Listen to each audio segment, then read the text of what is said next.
ভয়ভীতি দেখিয়ে মেয়েদের এবং ছেলেদের থেকে সেই টাকাগুলো কেটে নেয়।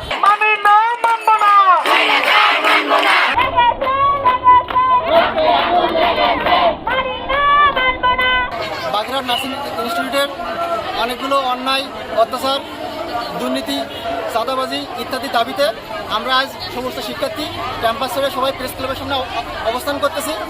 আমাদের দফা একটাই এবং এক দফা এক দাবি, প্রিন্সিপাল ম্যাম, ইনচার্জ ম্যামের পদত্যাগ চাই। সেই দফা দাবিতে আমরা আজকে রাজপথে নেমেছি।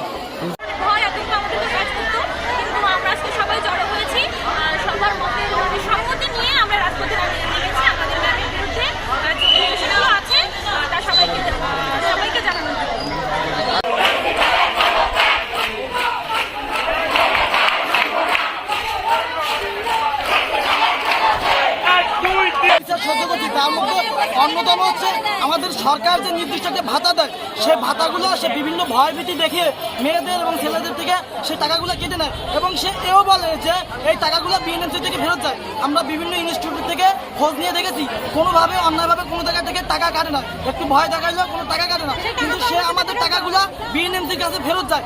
এর কোনো অযৌক্তিকতা নাই এবং কোনো সত্যতা নেই।